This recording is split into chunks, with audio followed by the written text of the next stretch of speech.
Well, it's time for the tech. We didn't have time to think of an intro, so watch all these videos I found on the hard drive.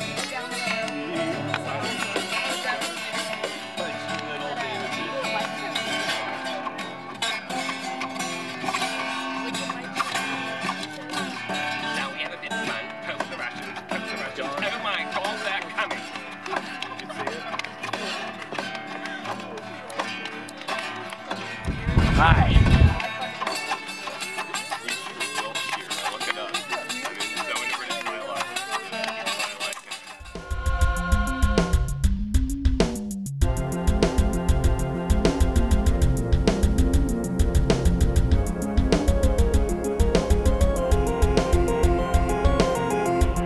Well, now I've just set the bar incredibly low. How do you like that? That's always nice.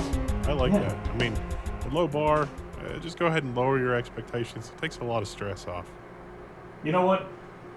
If you really need to get rid of stress, we've got the ways for you. There's a new 3-piece gift set right here. That's right. You can gift it to yourself. That's what I'm going to do.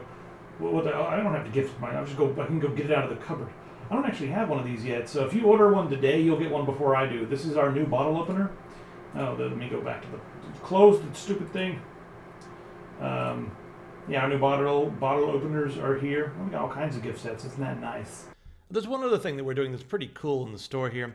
So we have a lot of items. Sometimes they're like seconds or something, you know, like, and we're not going to sell those, but we're going to give all those away. There's also plenty of prototypes, stuff that's a one-of-a-kind item, like, you know, a hoodie that we don't actually sell in the store. We're going to be doing this at least once a week, so you never know what you're going to get when you order from the store. You'll definitely get what you ordered, but you may get something more.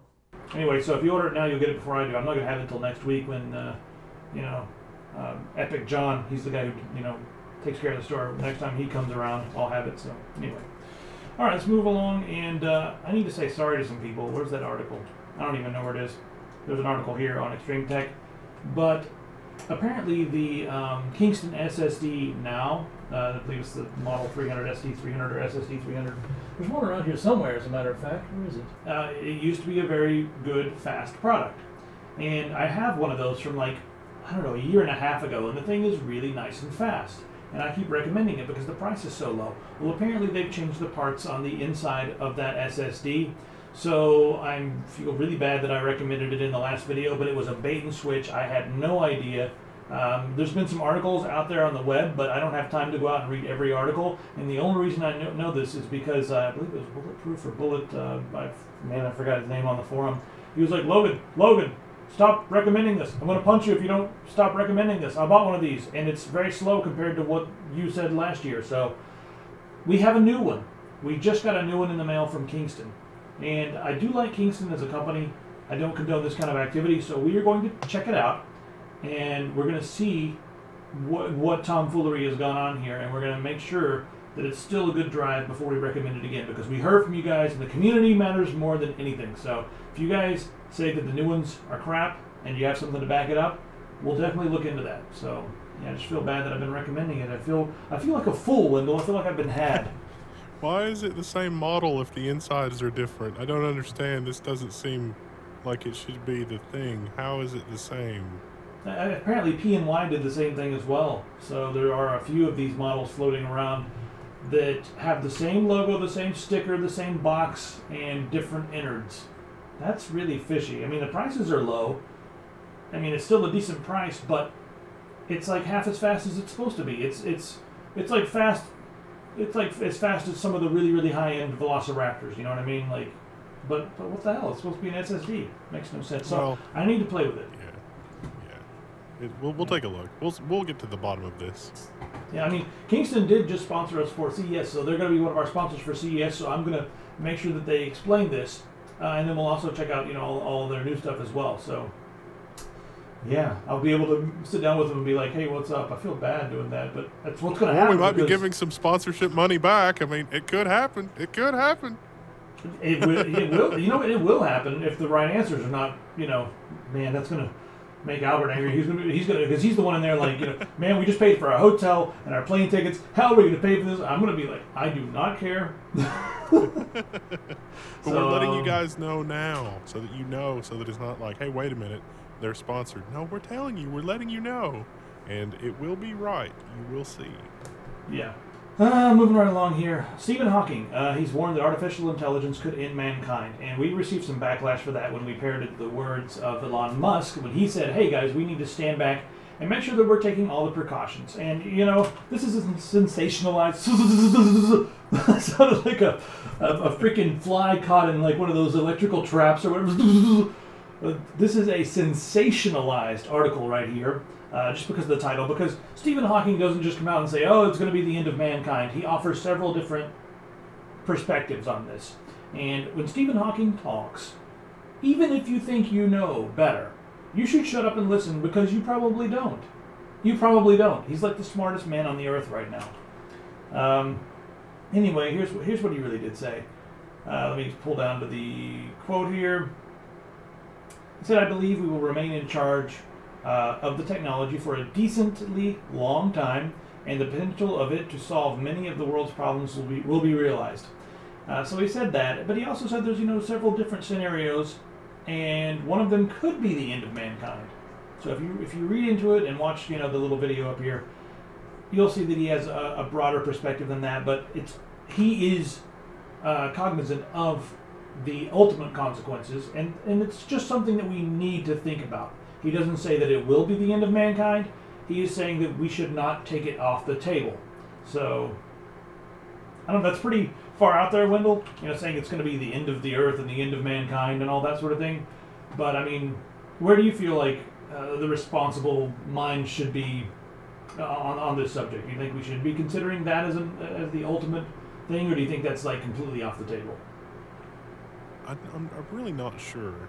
I don't think that artificial intelligence equates to consciousness. So, like what happened with the Terminator movies, I don't know that I necessarily see that happening unless the person who comes up with artificial intelligence tells it to wipe out, mankind off the face of the earth and become self-sufficient.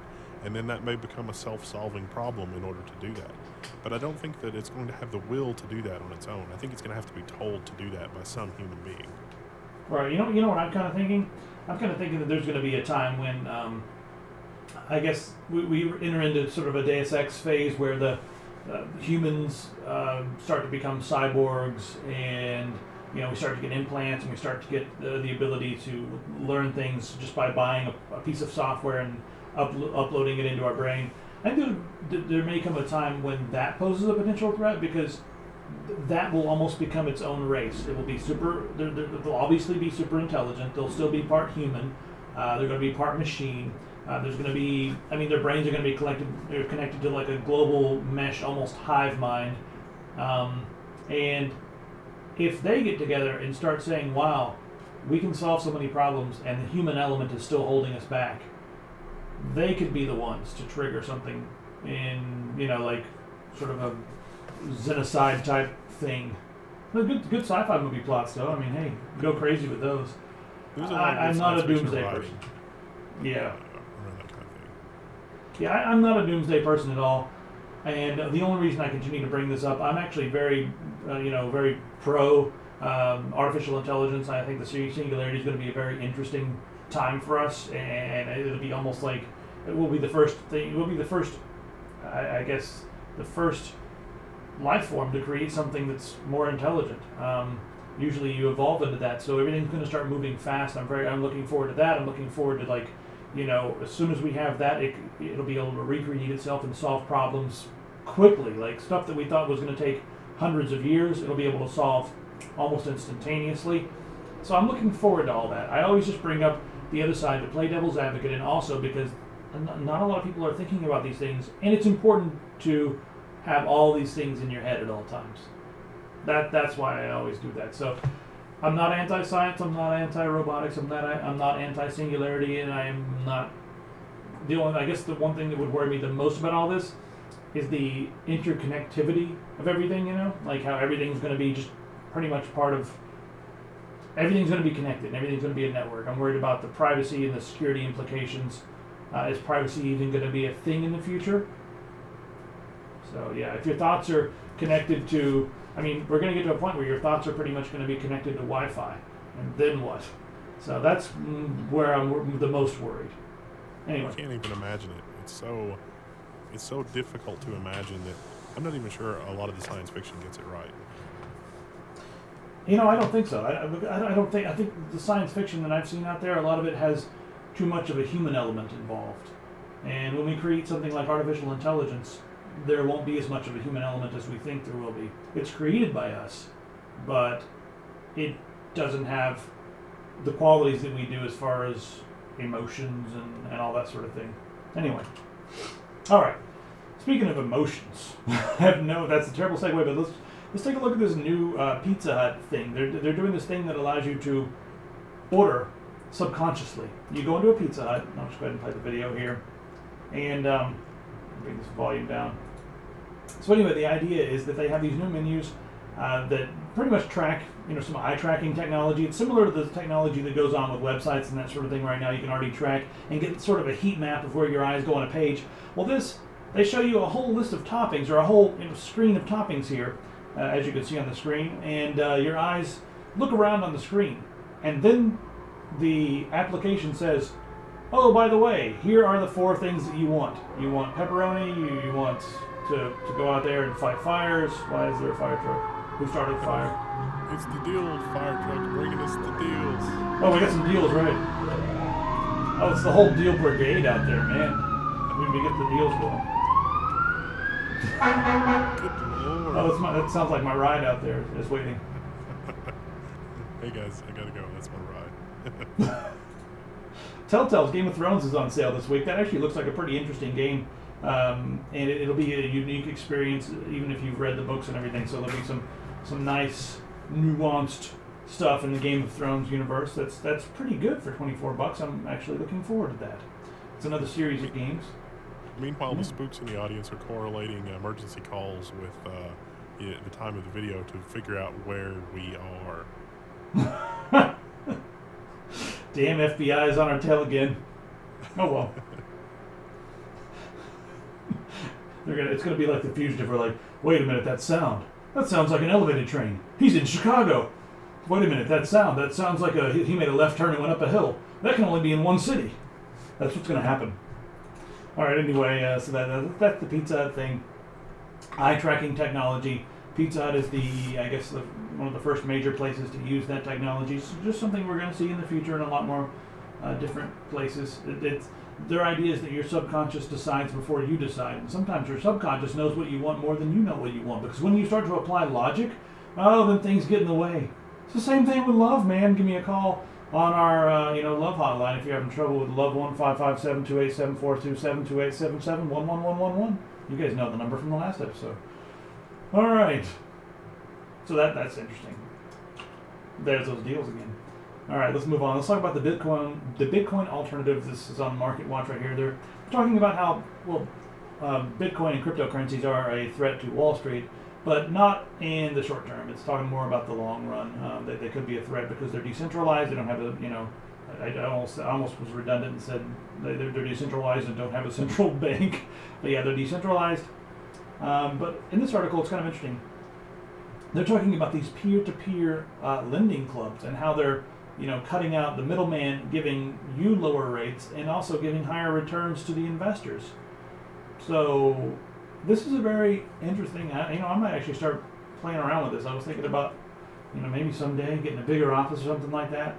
And I think I'll go that route because that's sort of the responsible business person route. You go and you talk to a bank and you guys get together and share a place. That's the way it works, right? It'd be nice to own a place anyway. There was Kiva, Kiva.org.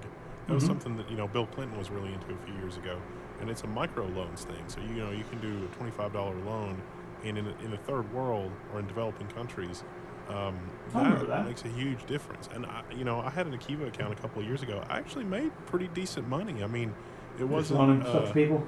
Yeah, I mean, it wasn't a usurious interest rate, but it's a better interest rate than you get on cash here in the States right now. So that's peer-to-peer on a large scale with cryptocurrency. It seems like a win.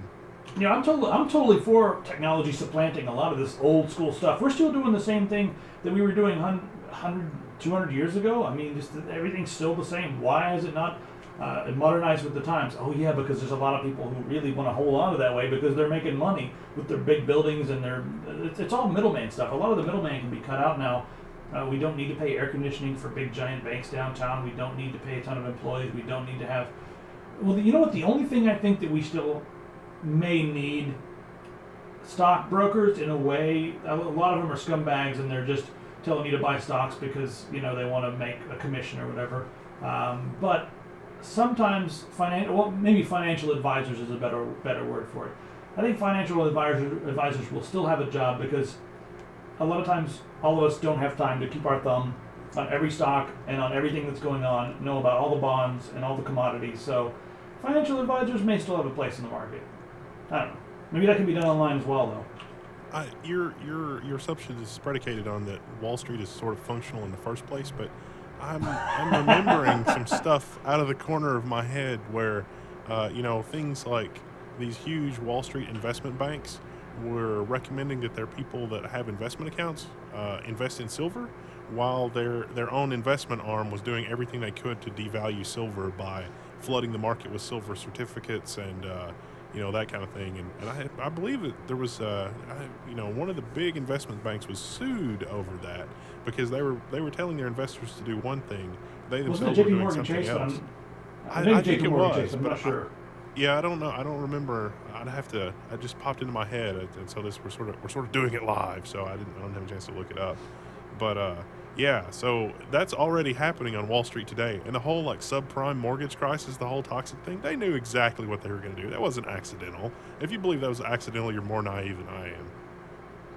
All right, let's give them some financial advice right now because right now silver is, and for the last few years, silver has been a very good deal. It's typically about 5 times less than the price of gold. But right now, if you look, it's like 30, 40, 50, depending on the day, times less than the price of gold. And that's because all these guys, the value's still down. I mean, there was a lawsuit and all that. There was a bunch of people yelling and screaming. The value is still down. Chase Manhattan Bank has been selling silver that doesn't exist. There's a damn fly in here. I'm going to shoot it with a shotgun. They've been selling silver that does not exist, and they're just selling it on paper. So buy physical silver bars and find a nice place to put it. And don't tell anybody about it. Just keep it somewhere, like bury it or whatever. Because if the market crashes, people are going to come to all the banks and be like, you know what, the market's crashed, the dollar's not worth anything, but I'd like to get my silver back. And the banks are going to go, oh, well, we actually don't have any silver because not that much silver exists in the world and we sold nothing.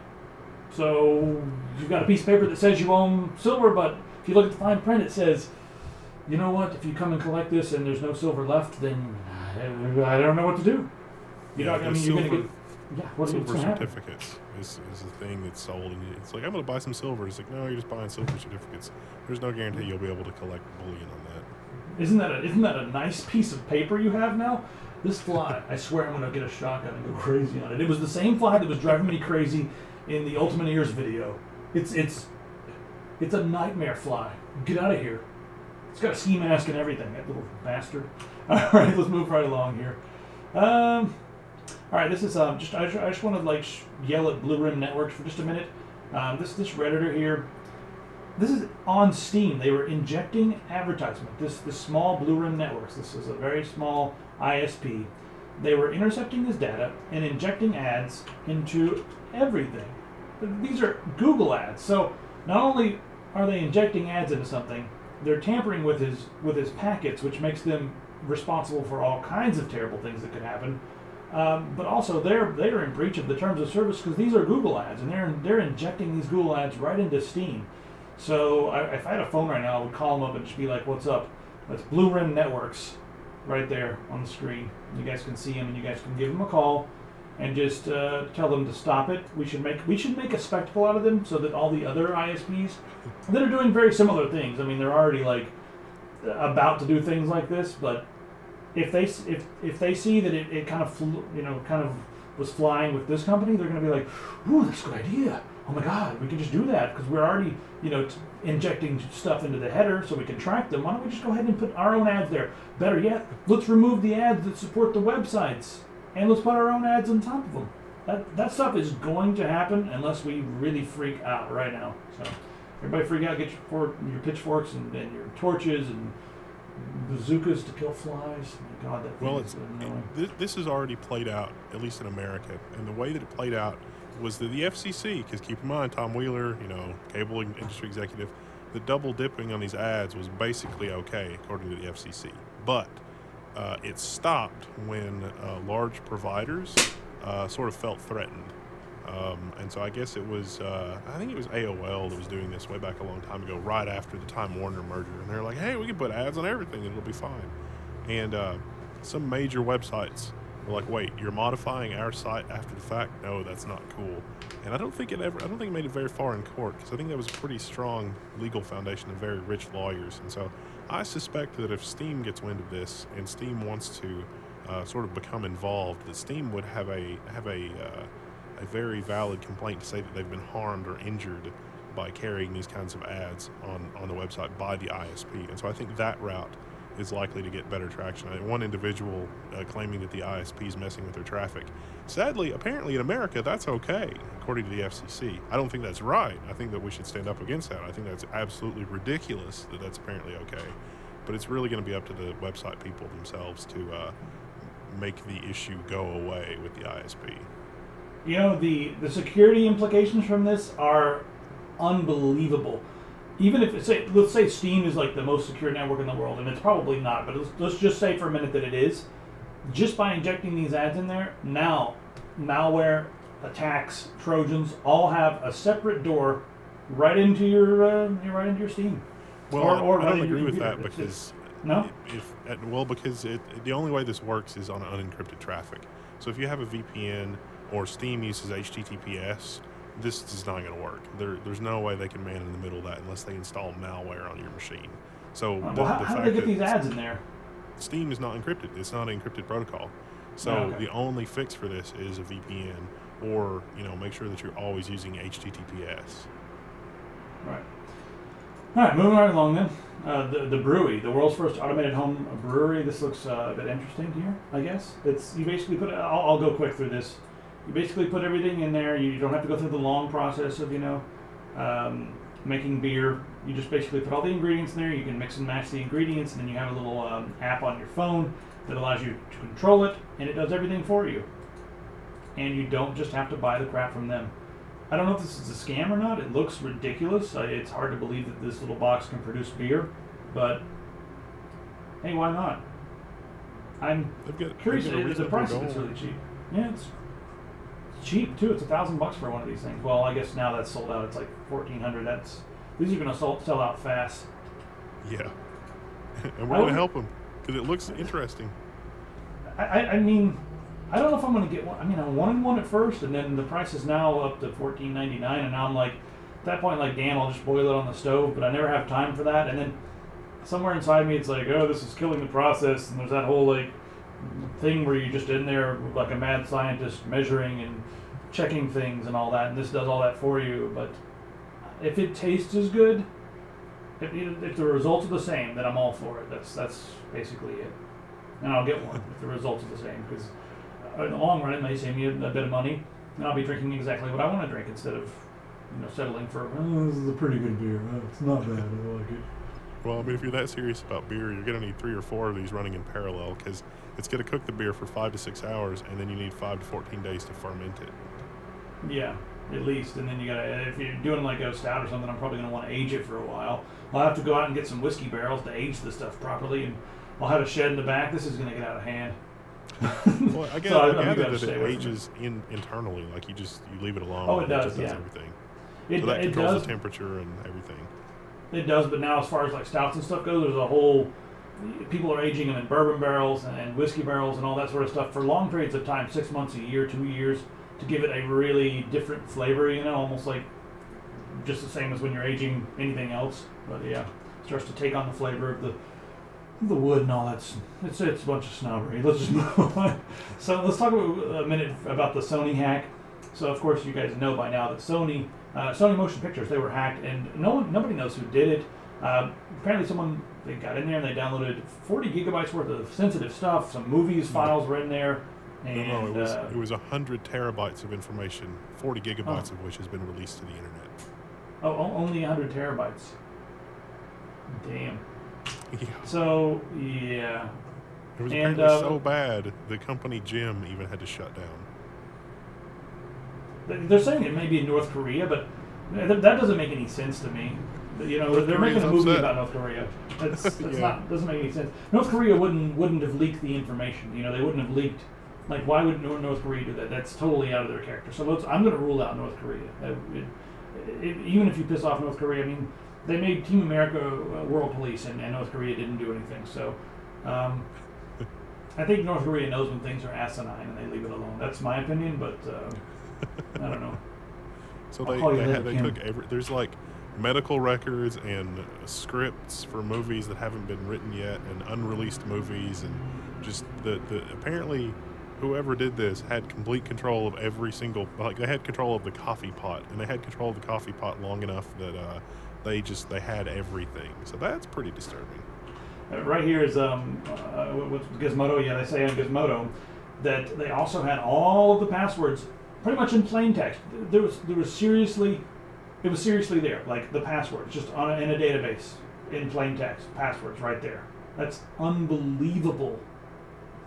So I don't know. It seems like it may be a disgruntled employee, because there was a lot of people being fired from Sony, and of course the executives always make a ton of money, and then they fire people. They give them severance packages or whatever, but they fire a lot of people, give themselves more money. That seems to be the way of things. It just seems to be the way corporations work these days. So maybe it was like someone who used to work there, or you know what? How's this for funny? I bet it was an old IT guy that worked there, got canned for something stupid, and then, you know, like a month later, after looking for jobs and getting upset and, you know, arguing and talking to his wife and like being angry, maybe he or she, it's not be sexist, it could have been a woman who was fired, who was the head of IT. So maybe they decided that they were just going to log on and see if their SSH still worked, and they were like, oh damn, now what can I do? Let me just play around. And then over the next year, he's got, you know, he's like, ooh, look, let's print out some butts on the copy machine. Ooh, let's do that. And then that happened, and everyone at Sony's like, who printed the butts? Why are there butts coming out of the copy? That's probably what happened. That's my take. I don't know. So we're going to be hearing about this for weeks and weeks to come. Mark my words. It's just going to be a never-ending cavalcade of fail. Speaking of cavalcades of fail, let's go over to the UK. Cheers, everyone over there. How are you doing?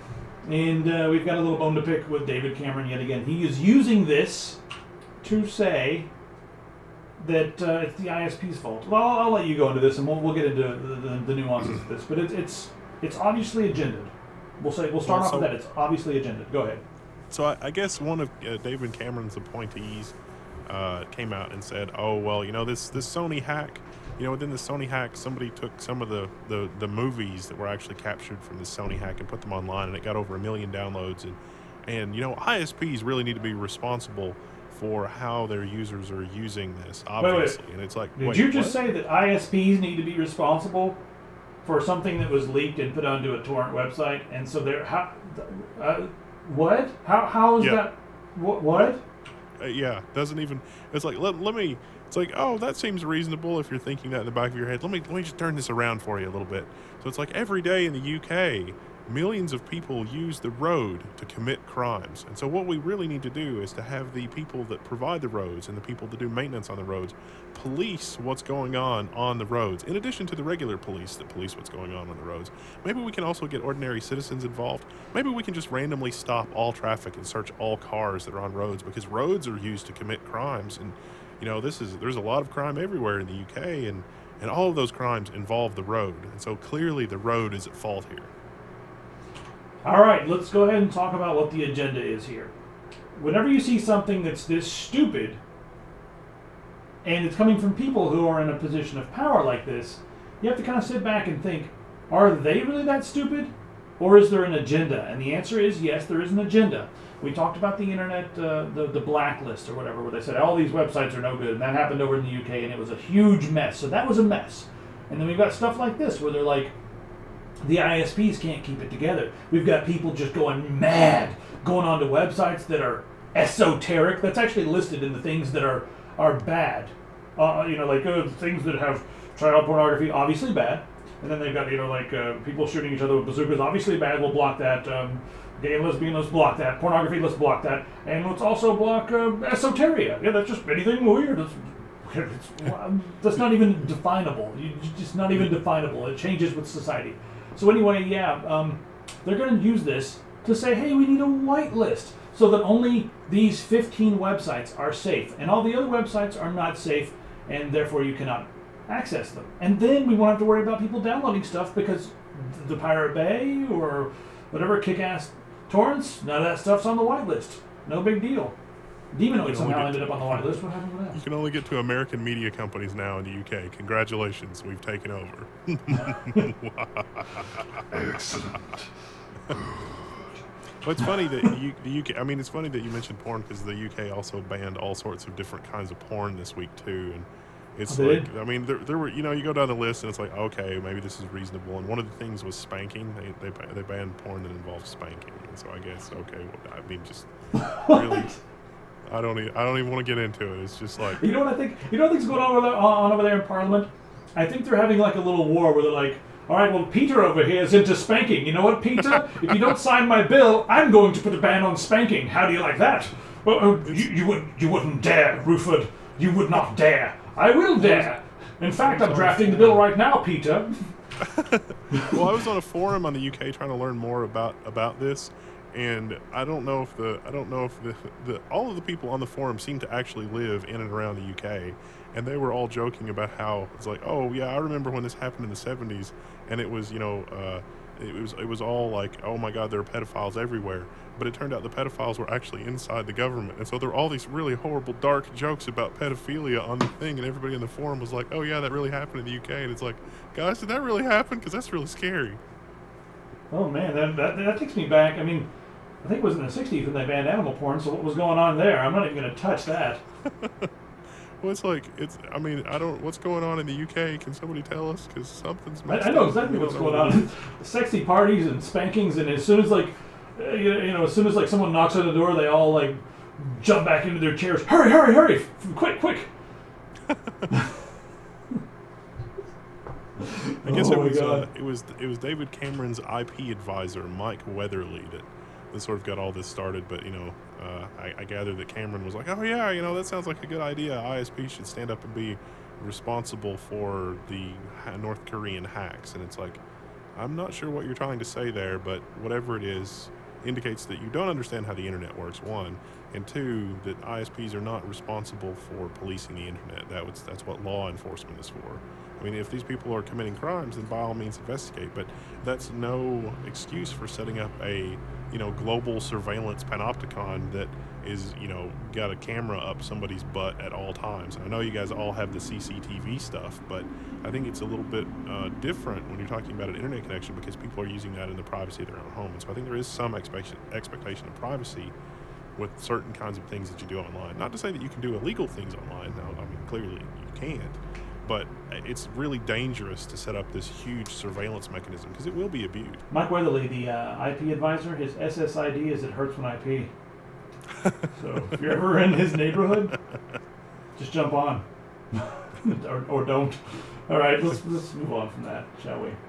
I'm gonna delete the Google tax thing in the UK, and now we're back to the USA. AT&T is freaking out over some, gigabit fiber in Kansas, because that's what you do if you're AT&T. You freak out about the damn fly that's flying around your head. So in small town Kansas, roughly 9,000 people in, Chanute, Kansas, the local people, they've got this fiber, and they're like, hey, we really want to use this because we only have 6 megabits per second right now. And that 6 megabit per second means youth flight. That's what it means. It means all the kids are going to get the hell out of town. It means that businesses who have anything to do with the internet in modern times are going to they're not even going to do so well, or they're going to go somewhere else. It's 6 megabits should not even be classified as high-speed internet at this point in time. 5 megabits barely is classified as high-speed internet, but 6 megabits in this day and age is essentially dial-up internet. And that's what AT&T is offering. And now that the town has decided that they want to do their own gigabit, I mean, AT&T already tried to stop them from just existing. And now that they do exist, AT&T is trying to stop them from offering gigabit to the people at a price that's only $5 more, $40 a month. It's $5 more than AT&T's special, limited, 6-month, like contract. They always do that 6-month contract, $49 for 6 months, and after that, $700.74. But the first 6 months it's $49, and they don't tell you anything else until you're like, why is my bill $700? So yeah, it's only $5 more than AT&T's 6 megabits per second, and they have written letters. Let me just go ahead and read the quote here. Any decision made by the KCC could impact AT&T's business operations in the area, which is why we asked to intervene in the proceeding. So AT&T is really worried, and they just want to know, like, why is this happening? Why does this town think that it needs gigabit? We're already getting it 6 megabits per second. We need to get involved here. Yeah, it's probably going to have a negative impact on your crappy infrastructure. It's also going to hurt your little monopoly. And I'm all for municipal broadband. I don't care if it's owned by the government or owned by small companies. I'd rather be owned by small companies and then, like, the governments allow them to use the infrastructure like it were a utility. But this is cool. I don't know. I'm proud of this little company or this little town in Kansas. Keep it up, man, and hopefully you guys will win. It looks like it's going in your favor right now. So get fiber everywhere. All small towns need fiber. All of them. Get it going. The cost of running fiber is lower than it has ever been. So it is kind of ridiculous that AT&T's sort of feigned incredulousness. Like, 6 meg, really? It's not enough? Why do you need gigabit? We don't understand. What are you going to do? I'd love to find out who the town is going through to get their upstream connectivity. I'd also like to know if the town's residents realize that 6 meg plan from AT&T also includes a 150 gigabyte cap that they charge you for when you go over. Oh yeah, and it's actually not even that difficult to hit that cap, even with 6 meg. If you're using it all the time to do stuff, you're gonna hit it pretty quickly. 6 meg is just barely fast enough for Netflix streaming, so I mean, you'll hit that about day 15. Yeah. All right, let's go and take a look at another psycho ISP that's also kind of playing the victim. Let's look at Comcast right now. Comcast is telling the FCC that it's the victim in the whole Netflix battle that they've been having for a long time. They're saying that Netflix slowed down their own service they're saying that Netflix screwed their own customers and caused, a lot of their customers to leave, to call and create customer service issues. They're saying that they did it themselves, and then they're only paying a trivial access fee. A trivial access fee?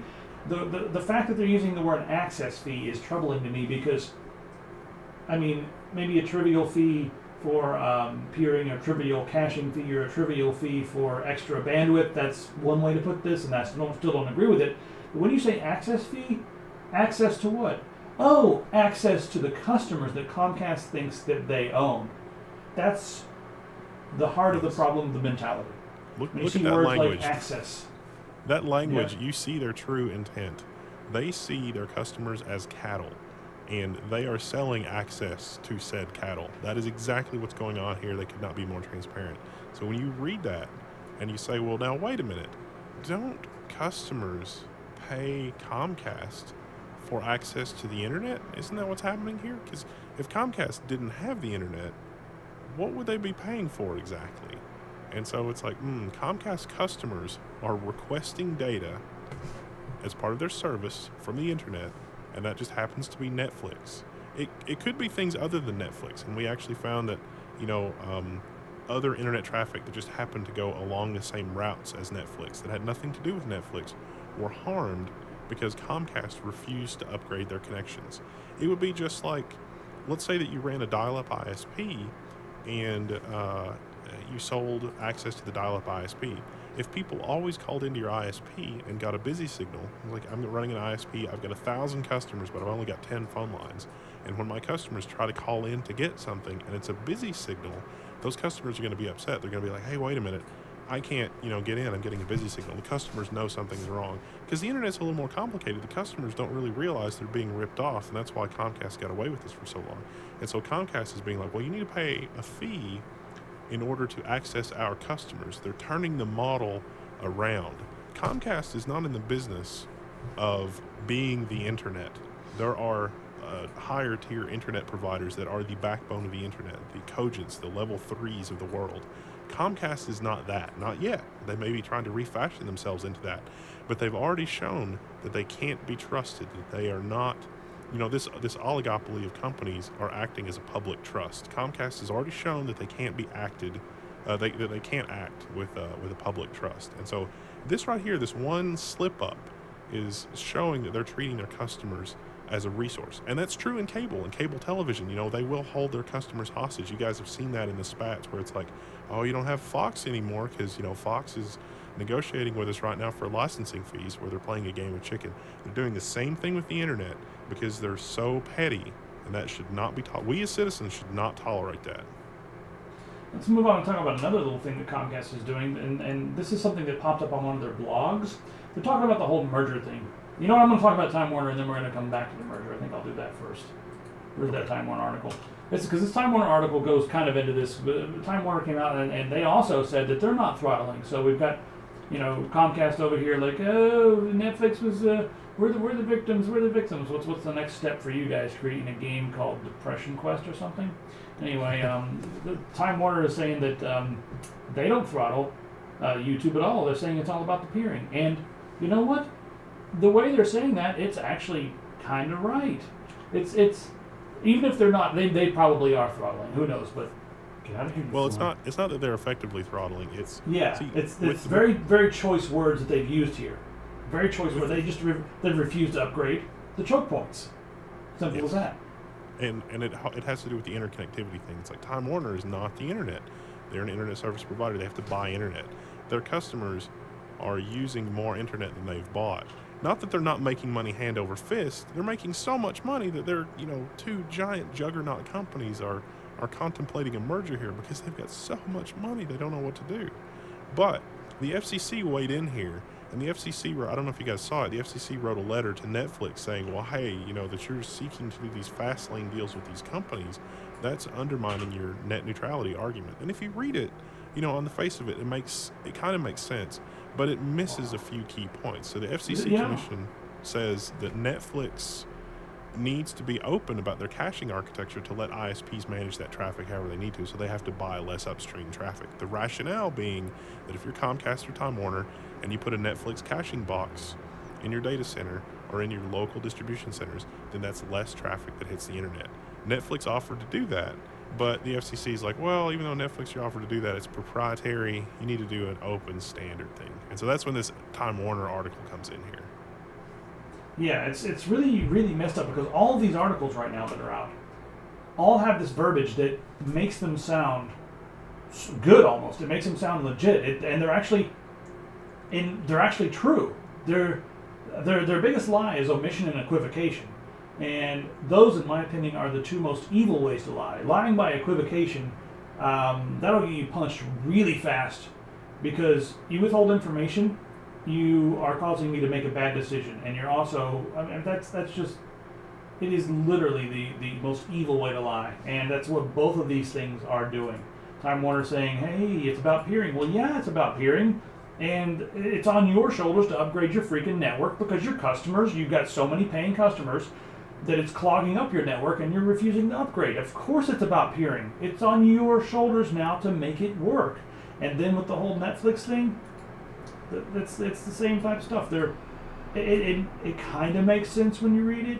You know, it's like, hey, this is true, Netflix. It shouldn't be open because it makes it sound like Netflix is being anti-competitive. Like they're trying to make it so that only their boxes are only going to work for them, and it's going to make everyone else's connection slower, and nobody else is going to have access to their really fast streaming technology or whatever it is. You know, like it makes it sound like they're being anti-competitive for any of the mom and pop new Netflixes that show up on the market. That's what that's what her thing kind of makes it sound like. Yeah, and that's the part that's not true. And here's the scoop. So you guys have all heard that before, that you guys have been watching this. So thanks for staying with us. But here's the scoop. Here's the new piece of information. This thing about Time Warner throttling the internet, that's from a long time ago. And so other than Netflix, who's the other big video provider? Is there another big video provider that does have an open caching standard? Oh, wait a minute. That's YouTube. And so Time Warner and Comcast both a year ago got caught red-handed having these caching servers that are these open standards things that are exactly what the FCC is talking about in its recent letter. But it's for YouTube, it's not Netflix.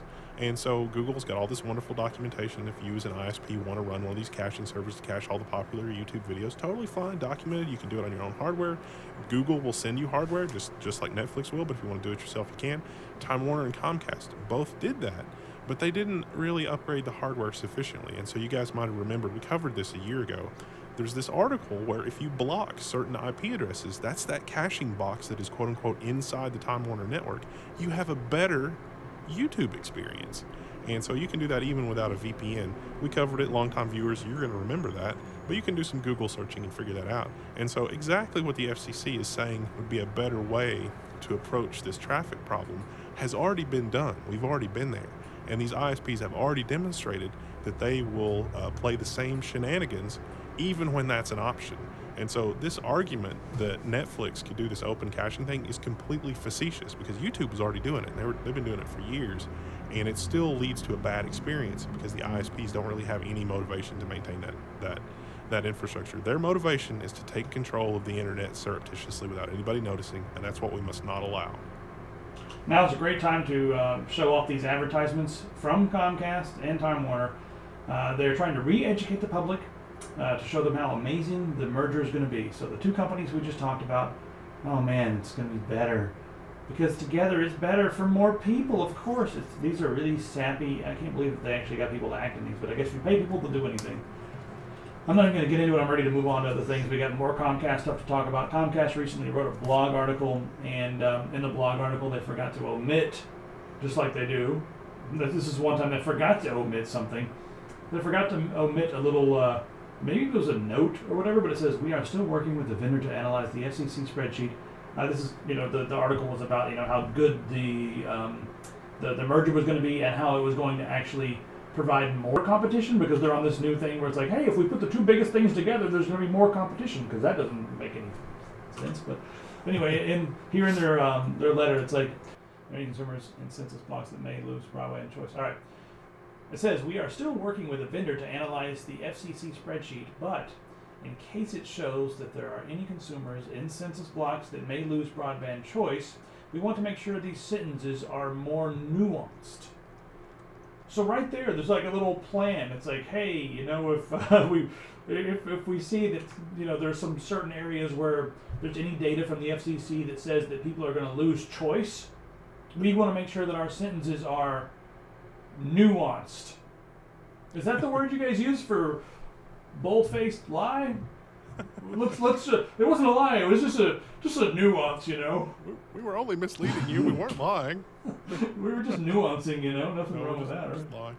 No, the best example of this is New York City. New York City, you got Verizon, you got Comcast, Verizon Fios, you got Comcast, you got Time Warner, all in New York City.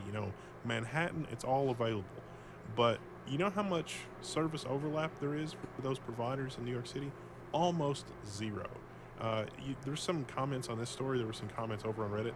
Hell, you lived in New York City, and it's like, I'm going to live in this brownstone. Well, your only option's Fios. You can't get Comcast or Verizon. Then you move, 3 doors down. It's like, well, that's only Time Warner. You can't get Fios or Comcast. That's only Verizon. And so you move around New York City. You literally only have one choice of a provider in a lot, not everywhere, but in a lot of places in New York City, especially the residential areas. And that's crazy because it's New York City and because all 3 of those franchises basically have the whole city wired. But a lot of the time the building owners and things like that enter into agreements that it's like, oh, you can be the exclusive provider. And they're like, yes, exclusive providing. And so there's no competition. And if there's no competition in New York City, as densely populated as it is with these 3 providers, clearly somebody on the antitrust side of things needs to get involved there. This is a very nuanced situation, Wendell. I think I'm ready to move on and talk about hardware. There's a bunch more crap there, but I'm over it. I'm ready to talk about some hardware. Hardware, there's even some outrage in the hardware section today. Puget Systems, right here they are. They make a lot of really nice, solid computer systems. We saw them at, I believe it was at CES last year. We interviewed this guy here, William George. So William George, dude, if you're watching, what's up, man? It's awesome. I hope you guys are doing well right now. So they've got these mineral oil cooled PCs, and they don't really make any money on the PCs. But they look really cool. You know, you can put them in a fish tank, and it's just the entire PC is submerged in mineral oil. And they've been doing this for a while. And all of a sudden, LiquidCool Solutions has put the smackdown on them. They've taken some legal action. They've got a couple of patents, and they're telling them to completely cease and desist from this. If you read down here in the comments, you know, William George and all that is saying, like, hey, you know, we can't really even sell you guys the blueprints. We can't tell you what we did. We just legal concerns. They're kind of just being chill right now. But these patents they're decently, they're decently complicated and pretty specific. I mean, they're not like overly broad like Apple's, you know, we own rectangles with rounded edges. They're not like that sort of nonsense. But, you know, they're a bit more detailed than that, as you can see here on the screen.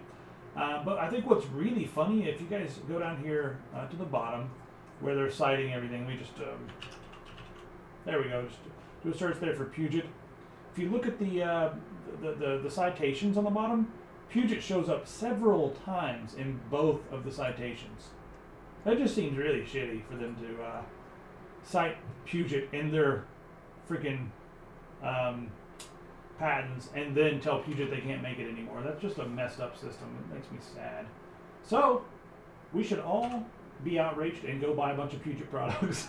That's how we'll show LiquidCool, you know, how we feel about this nonsense. I don't know. I think this may end up being a good thing for them as far as publicity goes, because, you know, Puget relied on this system mainly just to make people go, oh, you guys are the guys that did the crazy liquid cooling stuff. Let me see what else you have. Or you guys are the mineral oil guys. And that's crazy. And if you're ever at an event and you look over and you're like, whoa, it's a freaking computer in a... Why is that guy at a computer show? I don't know. I'm not going to discriminate. Whoa, it's a computer in a fish tank, man. Whoa. Michelangelo is old and smokes too many cigarettes. That was that impersonation. And he likes mineral-cooled computers. So, yeah. They can't do that anymore. It makes me sad. All right. What else we got to talk about here? Get rid of those patents. Who needs patents anymore?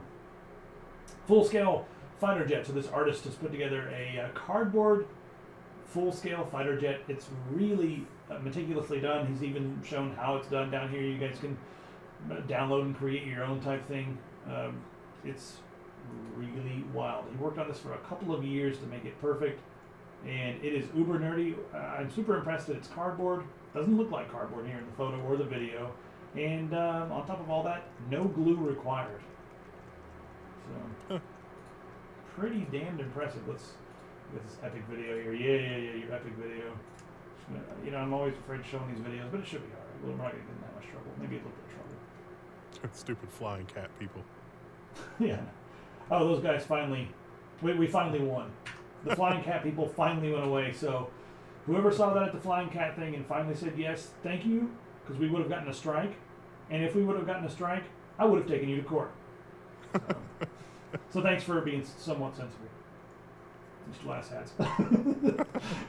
I'm a sore winner. Yeah. How about some smell-o-vision? That's what we need. Some smell-o-vision. We've got virtual reality, but you could be in this lush forest and you can't smell anything. Wouldn't it be nice to smell the trees and smell the animals that run by and the nice scent of whatever the hell you're watching? I really don't want to smell Vin Diesel. Vin Diesel sweat. You know, I wonder if they're going to start doing it like that, where you can download the smells of terrible things. Like, you know, I'm sure it'll be big in some parts of the world to be able to download the smell of fresh underpants and that sort of thing. That could be my screen name, Wen Diesel. Yeah, I don't know. You know what? This kind of strikes me as an interesting thing, because they've been talking about smell-o-vision for a long time, mainly just because it sounds cool. Television, hey, let's make smell-o-vision. That's mainly why they talk about smell-o-vision, because nobody really does. Anybody really want smell-o-vision? I don't know. I want an experience that makes the room the same temperature as whatever I'm watching. So if I'm watching Mount Everest, I freeze to death. That's what I want. I want climate-controlled viewing experiences. I don't care about smell-o-vision. I want to be able to feel it. Plus, the thing about scent is very closely connected to your brain. It can help you recall memories better than any other sense. And it can also put you in moods better than most scents. I mean, mood lighting is one thing, but mood scent, talking about pheromones, you know what I'm saying? But I'm also talking about the fact that when you go into a lot of department stores, there's a fragrance in the air. They spray this stuff into the air that you smell, and it relaxes you, and it makes you more in a mood to buy stuff, because, you know, it's good for business, right?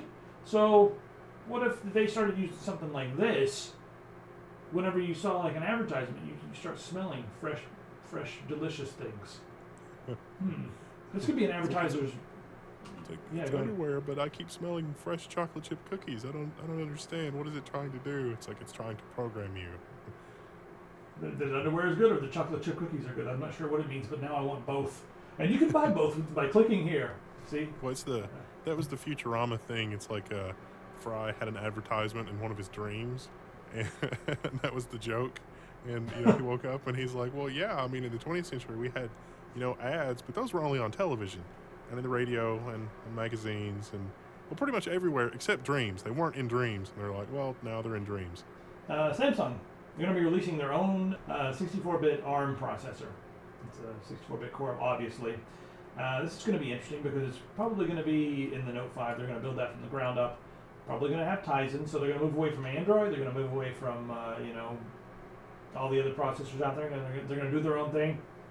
Now, what I'm thinking, I'm thinking that this is going to mean a lot more profit for them, because they could probably use this as an excuse to make the phone a lot more affordable. But I don't think they're going to do that. I think that they are going to keep the phone the same price and just make a much higher margin. But we'll see when the Galaxy Note 5 comes out. I think it's kind of cool that they're making their own stuff, whatever. They're very, very, very about Samsung loves Samsung. I'm going to say that someone is going to sue them for stealing their processor. I don't know who. Don't know if it's going to be Apple. Don't know if it's going to be like Qualcomm. Yeah, I mean, somebody's going to sue them and be like, oh, you guys didn't do your own thing. Now, it could also be that Samsung is just using this as a marketing thing. They're going to be like, oh, we're going to do our own chip, because sort of the new hotness, not really new exactly, but sort of one hotness in super power reduced computation is taking all these different component silicon and throwing them all on one chip. And so your interconnects are cheaper, and you can just basically do everything on one chip without it necessarily being one piece of silicon. They might do it as one piece of silicon, maybe not. And so sometimes you see that as die stacking. You see that really a lot with Samsung on the Raspberry Pi processor. That's a die stacked thing with 512 megabytes of RAM plus the processor. That's different silicon stacked onto one unit. And so they've gotten pretty good at that. And so this CPU may be a more advanced version of that, with maybe more than two pieces of silicon that are stacked together. Don't know, no details. But if they do that, that's one way to reduce power, make it a nice, sexy package, make it really easy for the PCB, integrators and the people that are doing that kind of thing to actually build a phone. Let's move on and take a look at something very interesting. Right now, in the peripheral world, there are some innovations here and there, but nothing really revolutionary. And Mionix has started a Kickstarter for a new mouse that has a heart rate sensor and also a skin sensor on it. There it is right there on the screen. And I guess the idea here, there's the optical heart rate sensor. There you go. There you can see the skin response sensors and all that sort of thing. Now, the idea here is that while you're in games, they'll be able to take readings of what's happening during different times of the game. There's going to be an on-screen display that's separate from the game. It's, you can turn it on and off, put it wherever you want. But this is actually really cool. As you can see, after the game's over, you can look at a graph of what was going on in the game. It'll even show you a screenshot of what was happening in the game with your, response graph. And then you can be like, well, during this point in time, I was super stressed and I got killed a bunch of times because my stress levels and my heart rate were just too high. If I can start to be a little bit more calm in certain situations, maybe I'll be able to make better decisions and be a better gamer.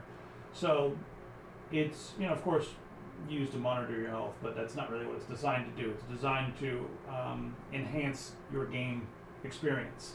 I think it's kind of an interesting little project here. And it just started up. It's $13,000 pledged so far. Looking for $100,000.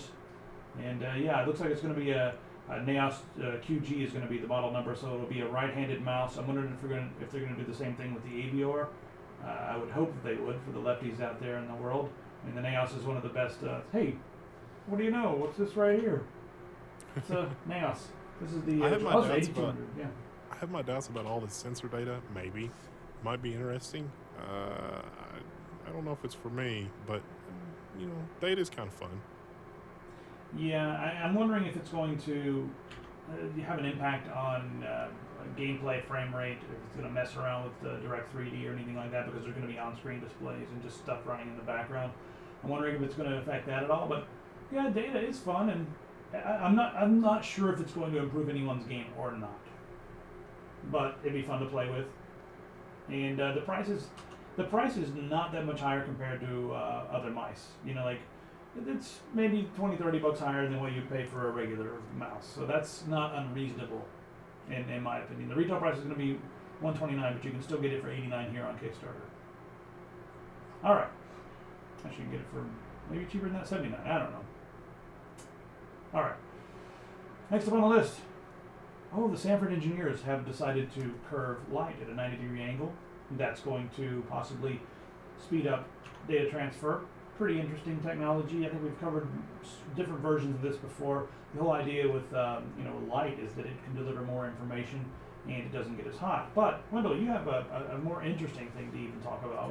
What's this superconductivity without cooling? Well, so there's a crystal. It's really sort of an interesting phenomenon. There's a certain kind of crystal that when hit with infrared light, it goes superconductive at room temperature for a few picoseconds.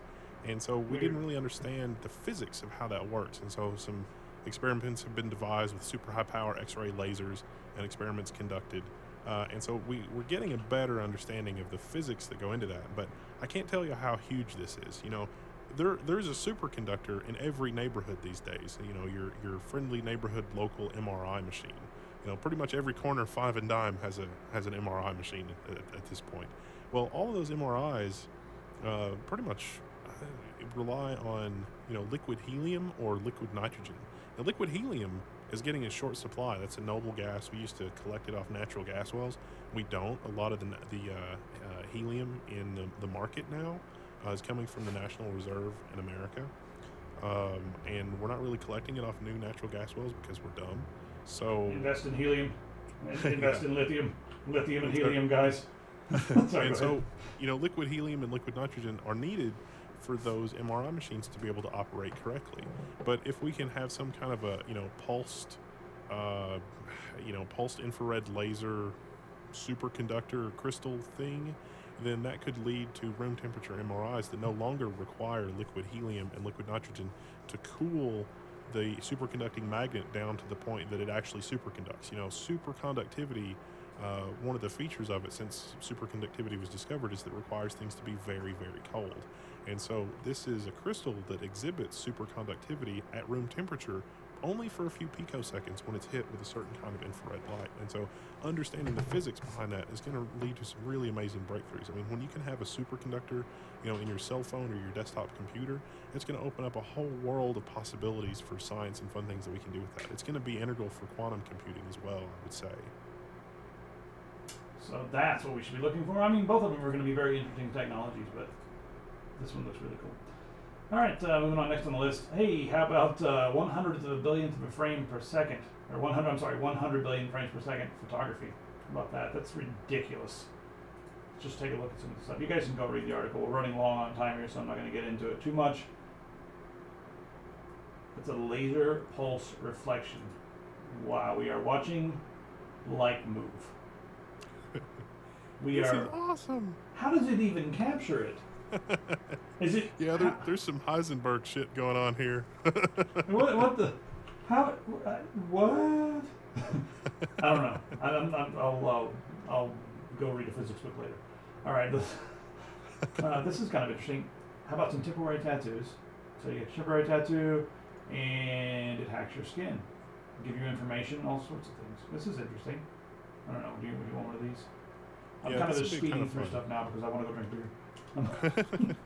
This is just a temporary tattoo, but you can put nanotech in a temporary tattoo. So you can have a temporary tattoo that's going to gather biometric data or monitor something about your body, or, you know, in the future computationally, and it's not a permanent body modification, so it's not like cybernetics.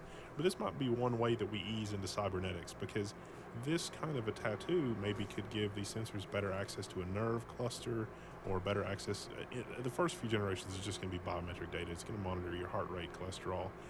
It could provide feedback on drug absorption. So, you know, you take a certain kind of drug, and how your body uptakes the drug can be monitored in your skin, looking for the residuals of that drug. So delivering very precise or very time-sensitive time delivery drugs, those are important things in some very advanced medical things.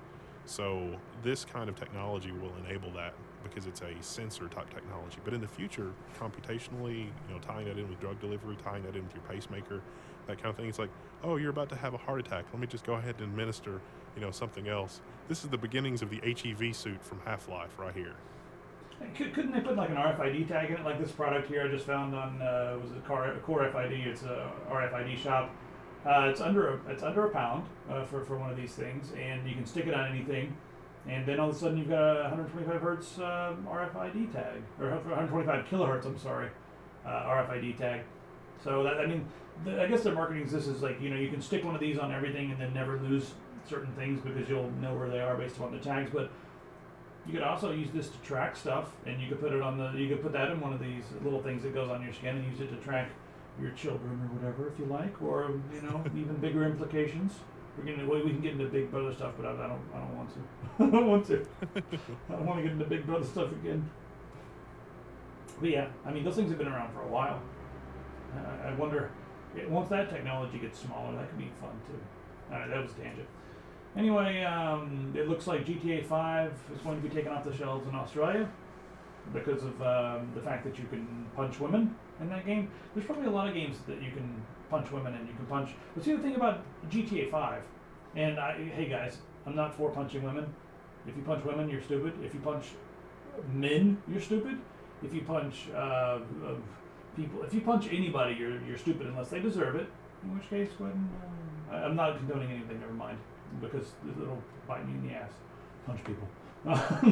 All right, so yeah, it's just they're upset about that, and you know, some different groups and all that sort of thing have been upset. But the thing about GTA 5 is you can punch anybody in that game.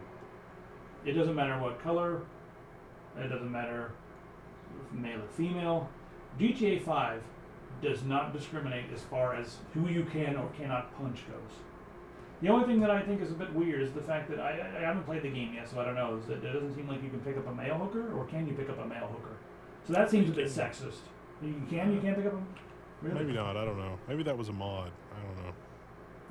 There was that silly hot coffee thing that came out, but now it's like, with the new one, you know, you pick up the silly hookers and that sort of thing, but are there male hookers? That's what I want to know. Because if there's not, then Rockstar, you guys are a bunch of sexists. Why am I even going on about this nonsense? Let's just move on and talk about the next thing on the list, which is benchmarks from Dragon Age. Showing the 290X, this is newsworthy because the 290X is actually slightly ahead of the GTX 980, not in Direct 3D, but in Mantle, but the frame times. In certain places in Direct 3D it is. It's neck and neck in Direct 3D, but with Mantle it's ahead. But Mantle support's still a little rough. Here's my rant on Mantle, and I'll make it like a 10-second rant. Mantle is an open thing. Intel's probably going to be using Mantle. Mantle can greatly improve games. Right here we can see the benchmarks. Without Mantle, 57.6 for 0.6. With Mantle, 70.5. So same hardware, same computer, same everything, same game, a lot more on the performance. And we did some tests earlier with Thief with I think what was it, R9 285, and we got like an extra 18 or 19, maybe even 20 frames per second by turning on Mantle. So I want to see a lot more support for Mantle, or you know, if the new DirectX has lower level access to the hardware, that's going to be cool as well. Whatever gets us more performance with the same hardware, I'm all for it. So NVIDIA, I would love to see you guys support Mantle.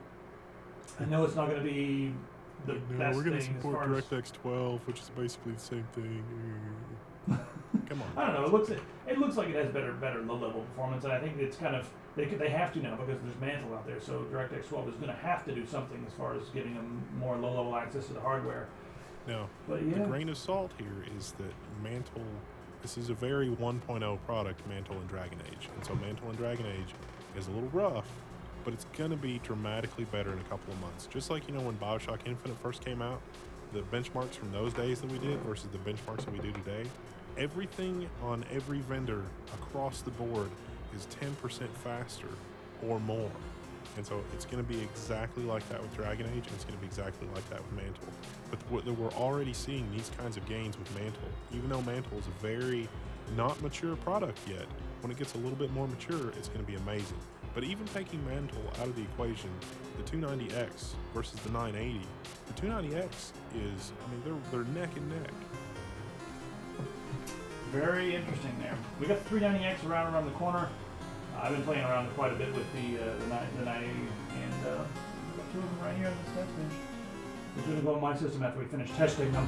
Can't wait to build that together. Anyway, I don't know. That's pretty much it. All we got to talk about. I want to say thanks to all of our tech support members.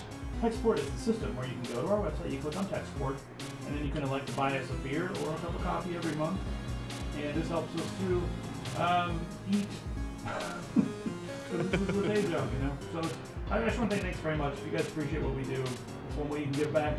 If you know you're dead broken, you can't afford any of that stuff, do not feel pressured. Just enjoy the content, hang out, have fun, and be not an asshole in the comments. And then that's completely all you gotta do. That's all we need from our community is for you guys to be happy and cool. So yeah. Anyway, that's pretty much it. We'll see you guys in the next episode. We got some special stuff coming up. It's gonna be a surprise though. We're gonna try to educate you guys. It's gonna be amazing. Yep. It's gonna be bizarre.